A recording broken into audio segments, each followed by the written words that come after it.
All right, welcome all in for another edition of the Unofficial WCC Hoops podcast, live Saturday morning from my Airbnb in Oregon, on my way to go watch Saint Mary's at Oregon State later tonight. Uh, big night on Thursday for one particular WCC team, and we will get into that in just a little bit. So again talk about Oregon State, St. Mary's. We got Pepperdine at Washington State. Washington State, who is coming off five straight losses, and both of those squads with seven losses in the conference schedule. So that's going to be an interesting one up at the Palouse. Santa Clara hosting San Diego after blowing out Portland by 47. Gonzaga with a big second half takedown of LMU. Santa Clara continues to roll. Oregon State, the Pac 12 champs after beating Washington State. We'll get into that as well. But we're going to start with the big matchup on Thursday, which was USF taking down St. Mary's. And to get that one going, to get that started, I'm going to have to switch hats here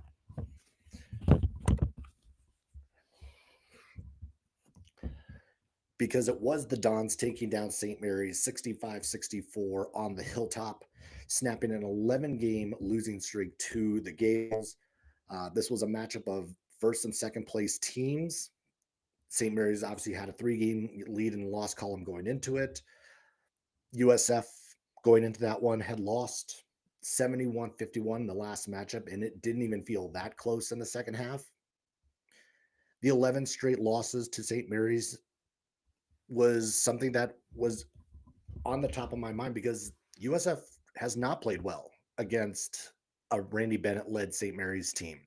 And in fact, going into that one, they were all of 7-40 against St. Mary's against Randy Bennett. So this, I thought, for USF to pull this game off, everything had to go their way, and honestly, it felt like it did. In that first half, it seemed like everything, a lot of things went St. Mary's way. Augustus Marciulionis had 17 in that first half. They started to pull away a little bit there at the end. I think it was like an 8-0 run to close the half, or in that plus the start of the second half. It started to feel like, is this going to look very similar to the Santa Clara game, the St. Mary Santa Clara game a few weeks ago, where they had played a pretty close first half and then completely ran them out the gym with that 30-0 run. But that wasn't what happened. USF battled back. They got down 11 with about 10 minutes left and played poised down the stretch. They did not get away from themselves. They did not seem overwhelmed. They continued to chip away at the St. Mary's lead. A lot of credit I'm going to give to Ryan Beasley because his defense on Marciulionis in the second half was critical to what the Dons were able to do. They were able to keep St. Mary's off the glass, and they were +3 for the game in this one, where they were -12 in that first matchup. It felt like every 50-50 ball went USF's way. And while the numbers don't look at it, it feels like that Barry Wong and Carlton Lingard were on every single possession. Tyrone Riley was on every single ball. And even though it felt like the +3 was a lot more than +3, especially in that second half. Marcus Williams came through big, 16 points, 7 of 16 from the field, and they won this game without Malik Thomas being his normal self. He had 11 points in this game, and it was a critical 11 points. He was able to still get to the basket and do what we're kind of used to seeing him do. But Beasley in the second half really kind of took over that role because he was the defensive stopper for this team. He was just hounding Marciulionis the last 10 minutes of the game. It felt like he just could not get his hands on the basketball the rest of the way. And that was a tipping point in this matchup. And they played well down the stretch. They got the buckets they needed. They played the defense that they needed. And over the last couple months, I've even talked about how the defense has looked different ever since the Duito Newberry injury back in December. And those 11 games after that, I had talked about it a couple weeks ago, how it looked like they weren't the same team anymore. And obviously they're not. but they're starting to figure out a way. The last 3 games have kind of been evidence of what we've seen from USF. They've out rebounded their opponents in each of the last 3 games. They've held each opponent to under 44% shooting, which had only happened 4 times in the 11 games since the Newberry injury. So, in the 14 total now, we're starting to see more of that defensive presence that we're used to seeing from the Dons. They held St. Mary's to 3 for 23 from the 3-point line. I mean, St. Mary's isn't a good 3-point shooting team anyway, but they really forced them to do something that they're not comfortable doing, and that's shooting the three at a high volume. St. Mary's was 9 for 16 from the free throw line. Pretty typical, unfortunately, for them. But this narrows the gap for USF. This is a game where they inch a little closer. Now a game and a half back of the Gaels, game and a half back of St. Mary's in for the WCC championship. But probably more importantly, because still a game and a half is a long way to is a tough hill to climb. I think the way to look at it here is that they are still in the driver's seat for that second seed. They, Santa Clara, and Gonzaga are all separated by 1 game. Oregon, if you throw Oregon State in there, that's a fourth team who are 2 back of USF for that second spot. And the one thing I think we saw in this matchup, and we've seen it from time to time with this backcourt, they can take over games on a moment's notice, and getting the second seed for the WCC tournament is critical for USF because I do think that the at-large hopes are gone. Like I don't think that there's a way short of sweeping Gonzaga and then doing damage in the WCC tournament of them really having a legit shot at a tournament berth. But setting themselves up well for the WCC tournament is something that they are capable of doing. If they're able to get the 2 seed into Vegas, this gives them a huge advantage when it comes to looking at the landscape of what you have to do. Instead of winning 3 games, you only have to win 2. And now you probably will have to see Gonzaga, you probably will have to see St. Mary's again to get the job done. But what they proved the other night is that they can beat St. Mary's. They do still have to play Gonzaga twice, so still challenge to be met there. But they split with Santa Clara. They have beaten Oregon State. They still do have to play the Beavers one more time. They've split with Washington State. They have proven they can beat essentially the top half of this league, and they've done it on their home courts. And that might be the test for them is go do it on the road. They won at War Memorial against St. Mary's. They won at War Memorial against Santa Clara. They won at War Memorial against Washington State. They have not won one of these big games on the road yet. And obviously Vegas it's a neutral site, but that is also Spokane South. And going to have to win on the road, likely against Gonzaga at some point to win the WCC tournament. You're going to have to prove you can do it on the road. And USF has done a fabulous job of playing at home, 15-0 at War Memorial Gym, but they've got to be able to prove it on the road moving forward. And they will get at least somewhat of a test tonight as they get LMU. And this LMU team,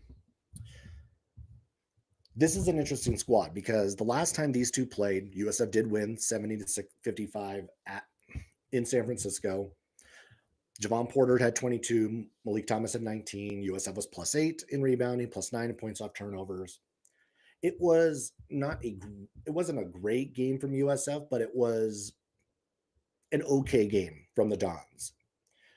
But this LMU squad also is a very good home team. They are 10-3 at home. They have wins over Nevada. They've beaten Oregon State. They've beaten Santa Clara. They've beaten good teams in their gym.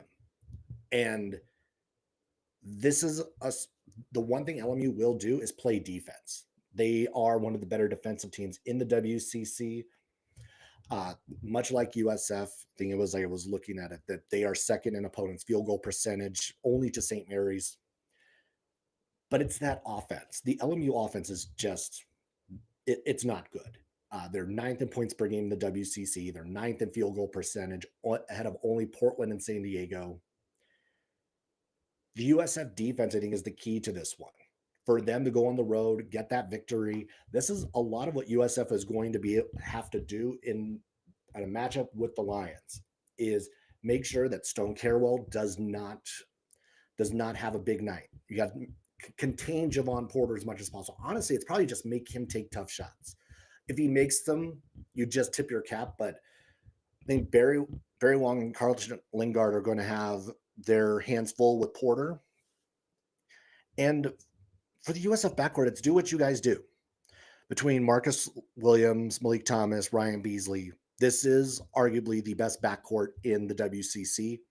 And going on the road is where you have to prove it. Going on the road against a team like LMU, which is a solid team, you have to prove you can win in their building, especially when this is a squad that has had some good matchups, good wins in that building.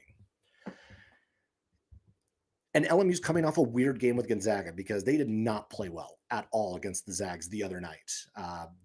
Even though they had a lead with 10:27 left in that game, it just never felt like LMU got into a rhythm. They just kept Gonzaga out of rhythm and out of sorts for a while. And then Gonzaga went on a 28-5 run at the end of that game, and that was kind of the end of that. Stone Carewell did have 20. Porter had 15 and 7. But the rest of the team was 5 for 22 and 0 for 11 from 3.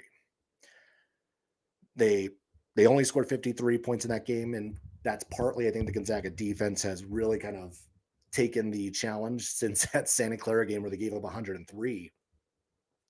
They haven't yet to allow anyone to score more than 62 since then. So this LMU squad is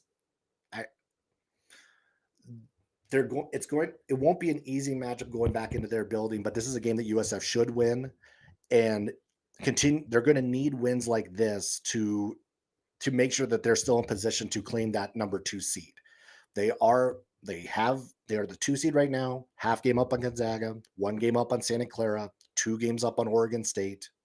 They hold the tiebreaker against Santa Clara because they have beaten Saint Mary's. Obviously, Santa Clara still has to play Saint Mary's one more time as well.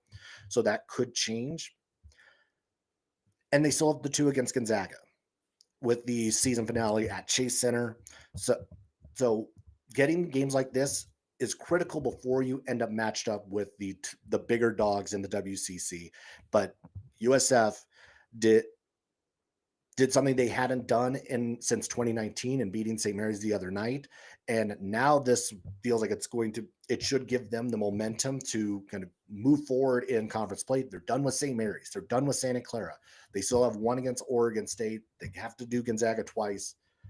They're in good position. They're in position to be in position for the WCC tournament. And if they do end up with the 2 seed, I think there was a very good shot they could end up running the table in Vegas. All right. So we'll get back to the St. Mary's half of that matchup. And I'm going to have to switch back here. So for St. Mary's in that matchup, this was a game where the offense fell flat. Obviously, we saw what happened in the second half there, that they let USF back in the game, but they were allowed to. They forced themselves too much to take those threes. That was not a strength of the St. Mary's squad, and it hasn't been all season long. The fact that they just were being forced to, because I think USF did a very good job of collapsing on Mitchell Saxon and Paulus Morauskas inside the key and making them shoot those difficult 3-point shots. But at the same time, we're so used to seeing St. Mary's dictate pace, and they did not dictate pace late in that ball game. They allowed Augustus Marshallonis to be taken away in that game. We didn't see someone else step up to be that person. And this was a problem early on in the non-conference. What was St. Mary's going to do when they ended up needing a basket at the end, when they needed a stop, when they needed to gain some momentum? Now, over the last 10 games in conference play, we had seen St. Mary's actually be much better in those scenarios. We had seen that against Gonzaga. We had seen that against Washington State. We've seen the poise from St. Mary's, but they lost that the other night in San Francisco. And that is something they're going to need to get back tonight at Oregon State. Now, thinking about all of these superlatives or whatever else for St. Mary's, it snapped a 10-game winning streak. It snapped their 15-game road winning streak. It's a quad one loss at USF, and it dings the resume a bit. I do think it puts a little bit more pressure to make sure that it doesn't a loss like that does not happen again. And what I mean by a loss like that is anyone outside of Gonzaga, because as much as I know, the WCC is deeper this year. Oregon State has been better. USF is in the mix. Santa Clara is in the mix. Washington State, even though they have not played well, is like they're still kind of hovering around that 100 mark in both Ken Palm and the net. The committee and the outside WCC world does not look at these teams as being that. And losses to those squads do unfortunately ding the resume maybe a little bit more than those who know and watch these teams think it should be. That said, I did take a quick scan. It doesn't feel like it's impacted actually too many predicted brackets. They still have St. Mary's sitting at an 8 or 9 seed, which was where it was before the USF game. So I don't think it's actually hurt them all too much. If anything, again, in my mind, it's just a testament to how deep the WCC is, and just that a loss at USF is just that is what it is, a loss at USF, and that's a good squad to lose to. St. Mary's obviously would love to have that game back, because I don't think they know that the last few possessions of that game they didn't get the looks they wanted. They probably that last possession was maybe played a little bit too fast. I think Mikey Lewis got put into a not a great situation having to hoist that shot up. I feel like he maybe had half second to be able to set his feet maybe a little bit more. But all that aside, the Saint they know what they did wrong. They know how to be able to fix it. They didn't rebound as well as we're used to seeing. They didn't shoot as well as we're used to seeing. They took too many threes. They didn't play the kind of defense that they're used to playing either. So this any number of things that you can point to that this St. Mary squad is going to have worked on in the last 48 hours before they take on Oregon State. And this Oregon State game, this is another tough matchup. I mentioned at the beginning of the week that these two teams, well, St. Mary's was playing two teams who had been dominant at home. Now a 15-0 USF team is who they had to face first. They now head to Corvallis to take on a team in Oregon State who is 14-1 at home. This will be the first meeting between these two teams since 1968. The Beavers have a 3-1 all-time record against the Gaels. And the other night, Oregon State kept up. They kept pace with the rest of the top half of the league as they beat Washington State 82-74 in Corvallis. It's the only matchup they'll have with the Cougs this year, assuming they don't see each other in the WCC tournament, which sort of kind of makes them the Pac-12 champs, right? There's only two of them, and Oregon State won the only matchup, so Pac-12 champs. But this was a close game throughout. It really felt like neither team really was able to separate all too much. Washington State did lead by 1 at the half. And the Cougs actually had one of their better nights taking care of the basketball, where they only had 5 turnovers in this game, which again, for a team that had been averaging over 15 a game, was a great showing for them. But they couldn't keep Oregon State off the line. The Beavers took 38 free throws in that matchup the other night, hitting 30 of them. Michael Ratai at 21-8. Parsifal was 17-6. They had 20 points off the bench, which speaks a lot to the depth of this Oregon State squad. This is something that St. Mary's is going to have to contend with in this matchup, because they're going to be able to mix and match, I think, maybe a little bit better than what St. Mary's is going to be able to do. We know that St. Mary's a lot of the times is very top heavy. There's really, they will go 7, maybe 8 deep into the lineup, and that will be about it. Oregon State will still be able to go 9 and possibly 10 deep on theirs before you see any significant drop off in play. They've won 10 straight at Gill. This is another one of those things that they play incredibly well in that building. And and we've seen that they just fall apart when they leave Gill Coliseum. They did not look good at USF. They did not look good at Santa Clara. They did not look good at LMU. They did not look good at Gonzaga, but they've looked great at home against Gonzaga. They've looked great at home against Washington State. They've looked great at home against a lot of good teams. Again, the only loss is that 3-point loss to Oregon way back in November. So a few of the keys in this matchup I'm just thinking about is foul trouble. Again, thinking about those 38 free throws that that Oregon State took on Thursday. If Mitchell Saxon gets in foul trouble early in this game, it's going to put a lot of pressure on Harry Wessels. It's going to potentially put pressure on Andrew McKeever if he gets into the ball game as well. We saw a very similar scenario to that when St. Mary's played Utah back in December as well. That Saxon got in foul trouble, Wessels got in foul trouble, McKeever had to come in, and he played well. But this Oregon State team is way more reliant on their big guys to perform well than I think that Utah team was. So there's going to be more pressure put on the post, and then also their ability, especially Ratai's ability to step out to the 3-point line and make you a little bit more of a versatile defender. Paulos Morauskas is probably going to be the one with that assignment, so that's going to be I think that's going to be a fun matchup to see between Morauskas and Ratai in that one. That would have been a Pac-12 matchup a year ago with Morauskas at Arizona and Ratai at Oregon State, so that'll be a fun matchup to watch. And that rebounding, obviously a key for St. Mary's. They are one of the best rebounding margin teams in the country, one of the best too.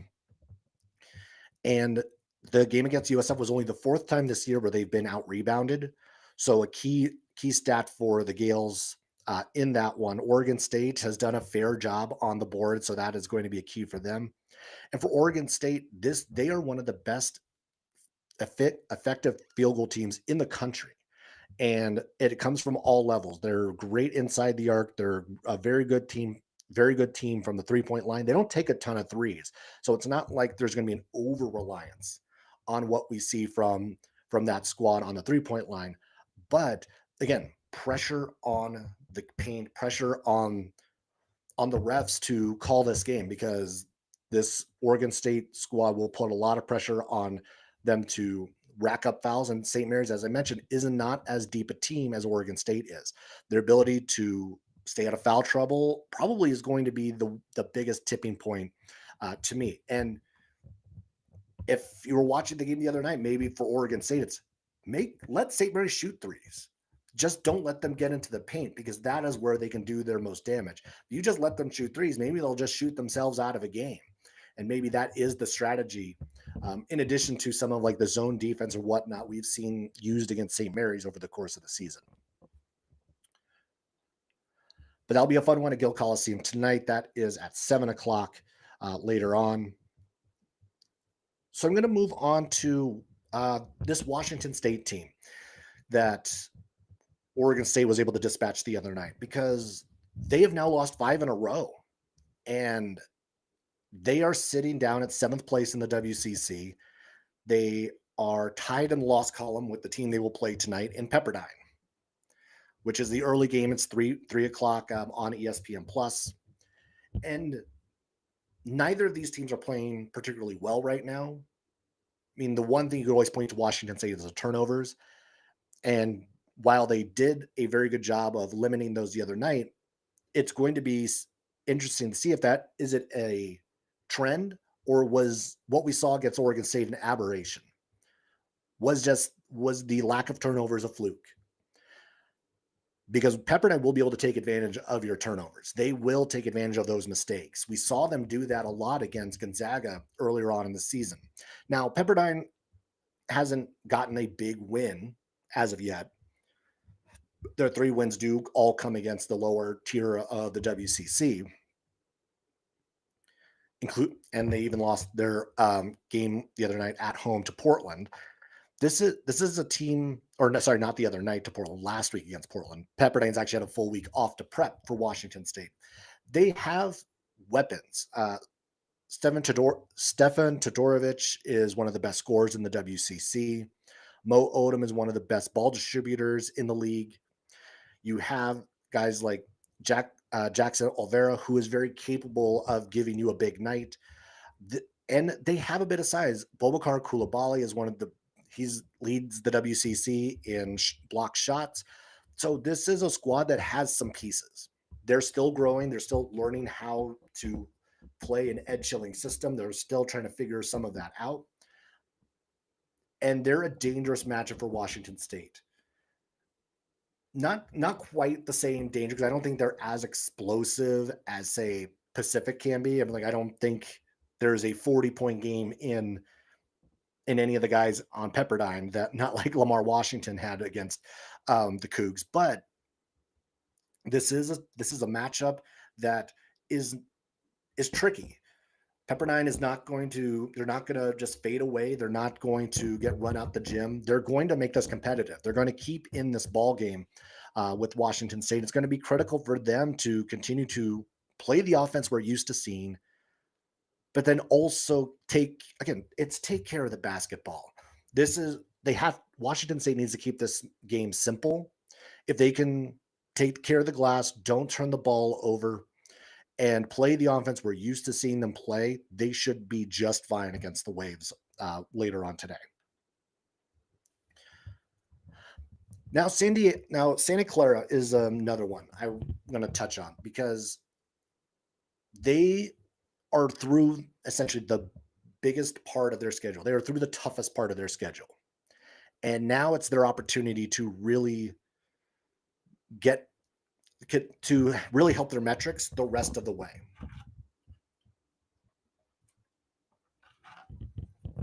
Now, one of the things talked about really throughout the course of the season is how what has helped St. Mary's metrics, USF's metrics, Gonzaga's metrics, a lot of the time isn't necessarily what you do against the good teams. It's what you do against the teams who are those sub 200, sub 300 teams. And you have to blow them out. You have to have the vanity metrics. You have to show off that you can blow a team out by 40 plus. And Santa Clara is starting to do just that. They won the other night against Portland 97-50 on the road. They jumped 5 spots in the net with that blowout win. They went from 59 to 54. They've won the last 2 games by a combined 81 points, where neither of the teams have scored more than 50. Yes, they're 6-6 in quad 1 and quad 2, 2-3 in quad 1 with only 2 quad 1 games remaining in league play. So not including the WCC tournament. And the last stretch of their regular season is a little tricky, I think. They have San Diego. They're at Saint Mary's. They have LMU at home. LMU, I should say, at Santa Clara. They're at Washington State. They're home for Gonzaga. And then they're at Pacific. So 3 on the road, 3 at home. But here's why it's tricky. San Diego and Pacific should be wins, but you can't overlook them. San Diego, and we'll get a little bit, it's like almost beat Santa Clara the last time they saw them at Jenny Craig Pavilion. That was an 81-80 game. LMU beat them in LA. Yes, they won at Gonzaga, but we know what Gonzaga typically does in the revenge game. Take a look at Oregon State. They lost at St. Mary's and do face them next week. So while looking at these 5 games, it on the surface feels like, oh, they should beat San Diego. Well, they should beat Pacific. Well, they should beat LMU. And maybe it's 50-50 on those other 3. Obviously not 50-50, but like I think they can win any one of those 3 games, a matter of just performing and will they be able to do it. But they have 3 that they should win, and 2 of them at the very least are very similar to these games we talked about, getting blowout wins, vanity wins. They have 2 with a lot of opportunity, a lot of potential to be able to do that. And it does start with San Diego later on today. San Diego is 0-9 on the road. They did almost beat Santa Clara in that one matchup. There was no Christoph Tilley in that game, so that does make a little bit of a difference in the equation. Only Oregon State, St. Mary's, and the second of the LMU games have been blowouts against San Diego. They haven't really let teams get away from them. They lost by 13 to Gonzaga, but that was pretty close throughout. They lost by 4 to Washington State in a game which they probably should have won. At LMU, they lost by 7. They lost by 8 to Pepperdine. At Pacific, they lost by 2. They're in most of their games. They just haven't really gotten over the hump in any of these matchups. They do only have one, or sorry, they have only one conference win to this point, and that being Pacific on opening night of WCC play. So Santa Clara should be able to get this game, get a win, but it's also the opportunity to try to get a blowout win with a team that really hasn't allowed that to happen all that often this season. If they can do that, continue to help the metrics, they have at least a couple more opportunities to help that resume that we've all talked about. Because this is a team that, while it's a very, very small chance, the window for an at-large at least is still cracked open a bit for the Broncos. All right, and then the other game I didn't mention, didn't talk about, Gonzaga at Pacific. The Zags, they didn't play particularly well as maybe I thought they would in that rematch, or the bounce back game after losing to Saint Mary's the other night. Uh, but they ended up having a very good second half. Caleb Battle had a very good game, 24 points in that one.